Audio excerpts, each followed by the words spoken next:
हाय दोस्तों, अस्सलाम वालेकुम। उम्मीद करते हैं आप सब ठीक है दोस्तों। तो आज मैं एक भाई के पास आया हूं जो कि कतर में रहते हैं और वो मैकेनिकल इंजीनियर है। तो आइए इनके बारे में जानते हैं कि ये कतर कैसे आए, क्या सैलरी है और ये जॉब इन्होंने कैसे मिली। लेकिन आपसे एक छोटी सी रिक्वेस्ट करूंगा, अगर आप चैनल पे पहली बार अब इस वीडियो को देख रहे हैं तो पहले सब्सक्राइब कर ले और इस वीडियो को लाइक कर दे। तो अस्सलाम वालेकुम भाई। वालेकुम अस्सलाम भाई। जी, आपका नाम बताएंगे? वसीम जफर मेरा नाम हुआ। कहाँ से हैं? मैं इंडिया बिहार से हूँ। इंडिया बिहार से। तो आप यहाँ पर किस पोजीशन पे काम करते हैं? मैं एज ए मैकेनिकल इंजीनियर हूँ। मैकेनिकल इंजीनियर हैं। जी। तो आप ये कहेंगे, मतलब कितने साल हो गए आपको यहाँ कतर में आए हुए? 2.5 ईयर्स तो 2.5 साल हो गए 2.5 यहाँ साल पर। हो गए हैं। चलो माशाल्लाह।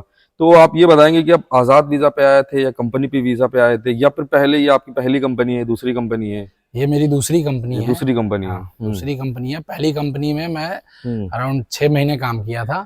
उसके बाद वहाँ काम ना होने की वजह से उन्होंने हमें कहा कि आप अपना जॉब देख लो। अच्छा। फिर मैं सर्च करना स्टार्ट किया कतर लिविंग पे। कतर लिविंग पे। कतर लिविंग पे सर्च किया तो अराउंड 15 डेज के 16 डेज में हमें ये जॉब के लिए इंटरव्यू के लिए बुलाया, कॉल आई कि आपका इंटरव्यू है, आप इस डेट को आप आ जाओ।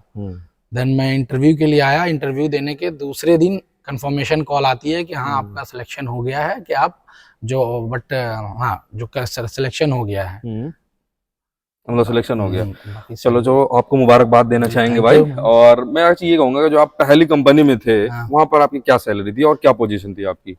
पहली कंपनी जो थी वो एज अ साइड इंजीनियर, मतलब एज अ फ्रेशर उन्होंने लिया था। फ्रेशर आए थे? फ्रेशर लिया था। देख सकते हैं दोस्त, एक मैकेनिकल इंजीनियर जो कि डायरेक्ट फ्रेशर पे आया था यहाँ पर और उनकी नौकरी लगी। तो आप उस वे कंपनी के वीजा पे आए थे या अपना वीजा लेके आए थे? पहली वाले गए? पहली वाली कंपनी में कंपनी वीजा सा था। तो आपको मतलब आपको इंडिया से हायरिंग किया गया था या यहाँ से इंटरव्यू हुआ था? यहाँ से टेलीफोनिक इंटरव्यू हुआ था। टेलीफोनिक हुआ था। टेलीफोनिक इंटरव्यू हुआ था इंडिया में ही। देन उन्होंने 3,500 सैलरी लगाई थी। Basic salary. बेसिक सैलरी है।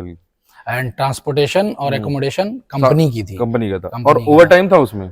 हाँ, ओवर टाइम भी था। ओवर टाइम भी था। हाँ, ओवर टाइम। मतलब साइड इंजीनियर का भी वो साइड इंजीनियर, उस कंपनी में ये रूल है कि 5,000 रियाल से बिलो जिसकी भी सैलरी है उसको एवरी डे 2 आवर्स का ओवर टाइम मिलता है। अच्छा, ये 5,000 से। तो अभी ये आपको कंपनी हम देख सकते हैं यहाँ पर बहुत सारे पैनल रखे हुए हैं यहाँ पर जो बना रहे हैं। मतलब ये एक्चुअली क्या करती है कंपनी?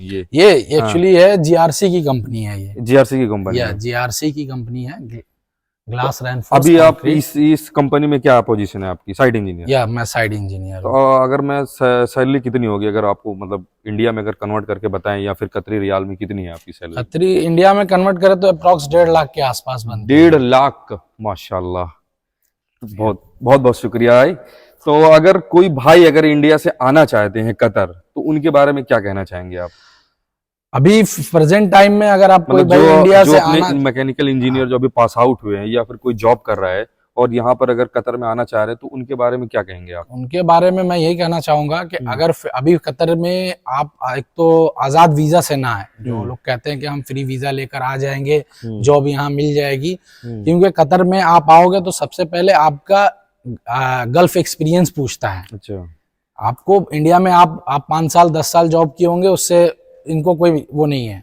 ये कतर के अंदर क्या आपकी एक्सपीरियंस है, उसके ब्याह पे ही आपको सिलेक्शन, आपकी सीवी सेलेक्ट की जाती है। तो अगर आपको आजाद वीजा लेकर अभी की कंडीशन में आना है तो आप अभी बताइए 6 महीने साल भर अभी वेट कीजिए। अगर किसी कंपनी, किसी फ्रेंड के थ्रू आना चाहते हैं या किसी कंसल्टेंसी के थ्रू आना चाहते हैं तो आप आ सकते हैं। ठीक है दोस्तों, तो जैसे भाई ने कहा कि आपने सुना कि अभी कतर में जो है वो फ्री वीजा लेके ना आए, क्योंकि बहुत ज्यादा अपॉर्चुनिटी अभी इस टाइम नहीं है। अगर हाँ आपको कंपनी डायरेक्ट हायर करती है तो आप बिल्कुल आइए, कतर बहुत अच्छा है। राइट? जी जी बिल्कुल। तो अच्छा, ये बताइए आप इस कंपनी में आपका ट्रांसपोर्टेशन, खाना और क्या है? इस कंपनी में ट्रांसपोर्टेशन कंपनी प्रोवाइड करती है, एकोमोडेशन कंपनी प्रोवाइड करती है और फूड का अपना होता है। अच्छा, तो आपको छुट्टी कितने दिन बाद मिलती है आपको? 1 साल पे हमारी 21 डेज की लीव सैलरी होती है। Leave paid leave, vacation paid leave होती है। और वेकेशन वही 31 डेज की इजिली मिल जाती है। हाँ, मतलब 21 डेज का आपको पेड मिलता है, बाकी 30 डेज, मतलब 30 डेज की मिनिमम लीव मिलता है। ठीक है दोस्तों, तो देखा कि एक मैकेनिकल इंजीनियर जो कि फ्रेशर के तौर पे यहाँ पर आए थे, 3,500 से सैलरी से स्टार्ट किया था यहाँ पे। आज बंदे की सैलरी 1.5 लाख रुपए है, क्योंकि भाई ने बहुत स्ट्रगल किया, उस कंपनी से दूसरी कंपनी ज्वाइन कर लिया। तो यही मैं कहना चाहूंगा दोस्त, अगर आप मेहनत करेंगे अच्छे से, जॉब अप्लाई करते रहेंगे, ऑनलाइन देखेंगे, 2 साल 2.5 साल में यानी 1.5 लाख रुपए इनकी सैलरी है। तो अगर ये बताएं आप कि मतलब यहाँ पर आप स्टार्टिंग में जब आए थे तो आपको डायरेक्ट 1.5 लाख रुपए कर दी गई थी, मतलब 7,000 रियाल जो भी हो रहा है आपको हो? नहीं नहीं नहीं नहीं, जब मैं फर्स्ट टाइम आया था, जो पहली कंपनी थी हमारी, उस कंपनी में हमारी 3,500 सैलरी थी, जो कि 70-75, जैसे भाई ने बताया, 70-75 हजार के 75 से 80 हजार के बीच में वो बनता था। उसके बाद 6 महीने के बाद जो मैंने कंपनी स्विच किया, दूसरी कंपनी में आया, दूसरी कंपनी से तो जब इंटरव्यू हुआ, इंटरव्यू के बाद फाइनल राउंड में उन्होंने हमसे एक्सपेक्टेशन पूछा, तो हमने 5,500 बताया उनको।